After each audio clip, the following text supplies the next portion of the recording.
Imagine an alien civilization, advanced beyond our wildest dreams, watching us from the depths of space, studying us, analyzing our history, our wars, our technology. To them, we must have seemed primitive, just another fledgling species crawling out of its own gravity well, still shackled by outdated propulsion systems, still debating our place in the universe. Compared to their vast interstellar fleets and hyper-advanced weaponry, we were insignificant. Or so they thought.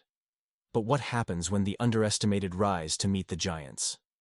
What happens when a species that has spent millennia perfecting the art of war, honing its survival instincts through countless conflicts, finally takes its place on the galactic stage? The answer came in the form of a warship, a vessel unlike anything the galaxy had seen before.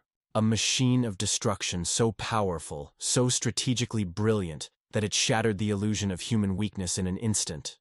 This is the story of how humanity, once deemed too primitive to be a threat, sent a single warship that changed everything. The arrival of the observers. It started like most first contact scenarios. An unidentified object appearing at the edge of the solar system. The alien vessel was enormous, sleek, and radiating power beyond anything humanity had ever built. It didn't attack, didn't broadcast threats, it simply watched. At first, scientists and military strategists debated its purpose. Was it a scout, a diplomat, or something far more sinister? For months, the alien presence remained silent, its movements slow and methodical, as if it were conducting an experiment. The only thing we knew for certain was that it was gathering information, analyzing our infrastructure, our communication networks, even our military capabilities. They weren't looking for friendship. They were assessing a potential threat. But the real insult came when we intercepted their transmissions. Thanks to advancements in AI decryption, humanity's brightest minds managed to translate fragments of their discussions. And what they revealed was humiliating. The aliens weren't impressed. They spoke of humanity like we were a primitive, self-destructive species barely worth acknowledging. Our weapons, obsolete. Our tactics, laughable. Our understanding of war, childlike compared to the precision and efficiency of their own military. To them, Earth was a curiosity, not a contender. A civilization still bound to a single star while they roamed the void freely. The decision was clear. They saw no reason to engage us as equals. If humanity ever dared to expand beyond its solar cradle, they would contain us, neutralize us, and ensure we never became a problem. But they had no idea what they were dealing with. The warship that changed everything. Humanity had always been underestimated by empires, by conquerors, by those who believed strength was measured purely in technology. But war is not just about weapons. It's about strategy, adaptability, and the willingness to do whatever it takes to survive. That was the mistake the aliens made. They assumed we would play by their rules. They assumed raw technological superiority was all that mattered. They were wrong. In response to their presence, the United Nations Space Command activated a project that had been in development for years, a warship unlike anything humanity had ever built. It was called the HSS Revenant. Designed in complete secrecy, the Revenant was the result of centuries of warfare distilled into a single vessel. It wasn't just a battleship, it was a statement. A message carved in steel and fire that humanity would not be controlled, contained, or conquered. Unlike the sleek, elegant designs of alien warships, the Revenant was brutal, angular, and built for total domination. Every inch of its hull was reinforced with experimental armor that could absorb and dissipate energy attacks. It carried railguns that could fire projectiles at near-relativistic speeds, kinetic weapons capable of shredding through matter like a hot knife through butter. It wasn't reliant on energy shields. It didn't need them. This warship wasn't built for defense. It was built to end battles before they even began. But the most terrifying part? It wasn't just a machine of war. It was a product of human ingenuity, unpredictability, and sheer ruthlessness. And when the aliens finally noticed it leaving Earth's orbit, they realized, too late, that they had made a grave mistake. The Revenant wasn't heading toward them to negotiate. It wasn't coming to prove humanity's worth with words. It was coming to show them the battle that shattered their illusions. As the HSS Revenant accelerated into deep space, the alien observers finally responded. Their vessel, a marvel of engineering, had likely never encountered a threat worth mobilizing for in centuries. It wasn't arrogance. It was the cold, calculated assumption that no species as young as humanity could possibly pose a challenge. And yet, here it was. A warship of unknown capabilities, moving directly toward them. At first, the aliens didn't react aggressively. They saw this as a final test, an opportunity to reinforce their conclusions about our technological inferiority. Their vessel adjusted its course slightly, aligning itself to intercept the Revenant. A standard containment maneuver, one they had performed on dozens of primitive species before. But the Revenant didn't slow down. It didn't respond to hails. It didn't acknowledge the warnings. It opened fire. Not with energy weapons, not with lasers or plasma beams, but with kinetic rounds traveling at near relativistic speeds. The first shot didn't even register on the alien vessel's shields. That was the beauty of it. Our weapons didn't operate on the same principles as theirs. Shields designed to absorb energy attacks were practically useless against hyper-dense metal projectiles moving at a fraction of the speed of light. The first impact ripped through the alien ship's outer hull like it was made of paper. The second shattered an entire weapons array before they even understood what was happening. The observers were in panic mode. Their sleek, advanced warship had never faced something so brutal. They were accustomed to surgical strikes, precision warfare, not the sheer, unrelenting force of raw kinetic destruction. And the Revenant was just getting started. The unpredictability of humanity. The alien ship scrambled to react, its automated defenses finally adjusting. Beams of concentrated energy lanced through space, but the Revenant didn't evade. It absorbed. Its experimental armor, a hybrid of carbon nanotubes and electromagnetic dispersal layers, redirected the blasts, dissipating their energy harmlessly, across its hull. It was a direct counter to everything the aliens relied on. Their shields were useless. Their weapons were ineffective. And worst of all, their doctrine was collapsing. In their arrogance, they had never considered the possibility of an opponent who fought differently. In their minds, superior technology always won. They had never fought a species like humanity, one that had spent its entire existence adapting to war, reinventing warfare with every conflict, always willing to embrace brutality if it meant survival. The Revenant didn't fight fair. It didn't play by the unwritten rules of interstellar combat. It jammed enemy sensors with electromagnetic bursts, forcing the alien ship to fight blind. It launched drones, small, disposable AI-controlled projectiles that detonated on impact, overwhelming defenses with sheer volume. It deployed decoy flares, false energy signatures, and irregular movement patterns that made it impossible to predict. And then, when the alien warship was at its most vulnerable, the Revenant closed the distance. A new galactic power-up close, the difference in combat philosophy became even clearer. The alien ship relied on long-range superiority, designed for precision strikes and efficient engagements. But the Revenant? It was a brawler. At just a few thousand kilometers apart, the alien vessel's remaining defenses finally adjusted, sending a high-energy pulse in a desperate attempt to disable the Revenant's systems. But humanity had prepared for this. A redundant, decentralized AI core ensured that even a complete data wipe wouldn't stop the ship from functioning. Within seconds, the Revenant retaliated. Not with a beam, but with a massive ship-mounted railgun designed to deliver the finishing blow. One final tungsten projectile launched from the Revenant's main cannon, traveling so fast that it cracked the very fabric of space around it. The impact ripped through the alien vessel, tearing it apart in a single, devastating strike. The battle was over. And for the first time in history, the galaxy had been forced to recognize humanity as a true contender.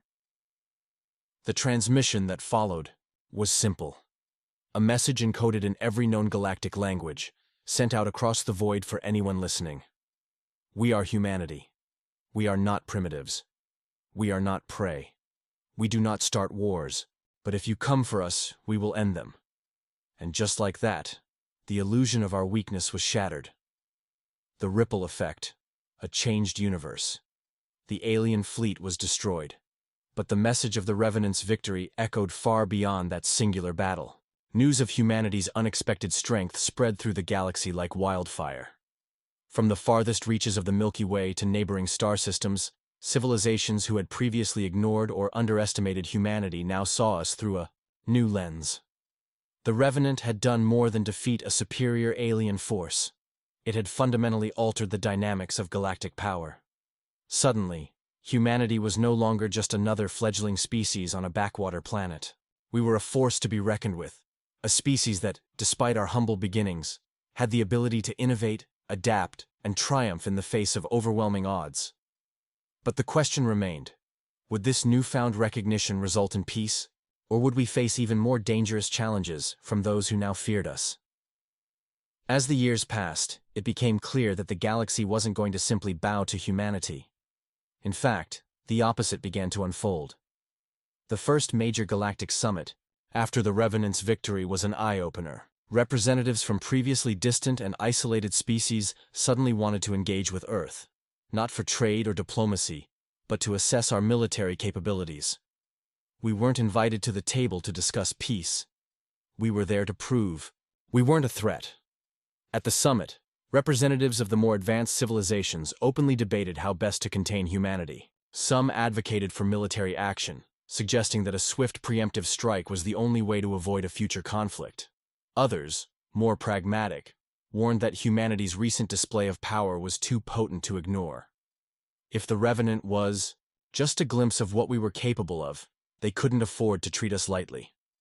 Meanwhile, back on Earth, humanity had shifted its focus. The Revenant had sparked a new era of military and technological development. It wasn't just about survival anymore. It was about becoming the galaxy's new dominant force. The space agencies of Earth, long united in their pursuit of peaceful exploration, now found themselves in an arms race unlike any the universe had ever seen. Earth's military-industrial complex expanded at an unprecedented rate, creating new warships, defense technologies, and strategies specifically designed to ensure that humanity would never be the prey again. The galaxy had seen that we were capable of holding our own in combat, but we weren't finished yet. The road ahead. The ultimate test humanity's victory with the Revenant was monumental, but it was just the beginning. The galaxy's balance of power had shifted, and now we would face a new test. Would we maintain our place as a force to be reckoned with, or would we fall victim to the very systems that once underestimated us? The truth was, the alien observers were far from the only threat in the galaxy. In fact, they weren't even the most dangerous. More formidable species, those who had been silently watching our rise, began to move in the shadows. These civilizations had never cared about our primitive technologies or our petty wars. They had always believed that humanity's rise would be inevitable. But now they were beginning to make their presence known. They had waited for us to make the first move, to show that we had the capacity to challenge their dominance. And now, with the Revenant as proof of our strength, we had done just that. As the years wore on, Earth became a hub of galactic politics, trade, and military alliances. The UN Space Command, once an underfunded agency struggling to keep up with the demands of space exploration, now found itself leading a coalition of species who recognized our military prowess and strategic brilliance. Yet with this power came a responsibility. Would humanity continue to be a symbol of independence and strength? Or would we descend into the kind of empire building that had doomed so many species before us? The future was uncertain, but one thing was clear. Humanity's days of being seen as a primitive species were over.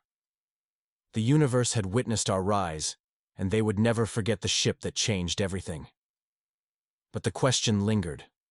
What would we do with this newfound power? Would we become the guardians of peace, or would we forge an empire of our own? The battle against the alien invaders had proved our worth. But now, it was time for humanity to decide what kind of role we would play in the larger galactic community. The warship that changed everything had given us the stage, but the choices we made would define our future for millennia to come. And that, dear viewers, is the question we leave you with. What kind of future will humanity choose? A new era. The legacy of humanity's rise. The story of humanity's rise to power is a tale of unexpected strength, ingenuity, and survival. What began as a battle against an alien force that underestimated us has transformed into a journey of galactic significance. We sent a single warship, the Revenant, into the unknown, and in doing so, we shattered centuries of assumptions about what it means to be a part of the universe. But the true legacy of the Revenant lies not just in its victory, but in the choices humanity made afterward. We faced a crossroads. On one hand, we could have embraced our newfound power and carved our path into the stars as conquerors, imposing our will on others. On the other hand, we could have chosen to be something more: guardians of peace, protectors of freedom, and allies to those who shared our vision. In the end, the galaxy would never forget the day humanity proved its place in the cosmos. The story of the Revenant was just the beginning of a new era, one where our strength would be respected, our presence acknowledged, and our future shaped by the decisions we made as a species. The universe is vast, and many challenges lie ahead. But if there's one thing we've learned, it's that humanity is far from the primitive species some once thought us to be. We are a force of nature, and whatever the future holds, we will meet it head-on. Now the galaxy watches as we write the next chapter of our story. Will we rise as the true rulers of the stars, or will we forge a future built on cooperation and shared knowledge? Only time will tell. But one thing is certain: humanity's place in the universe is no longer in question. So the question remains, as it always has: what will humanity do with its newfound power?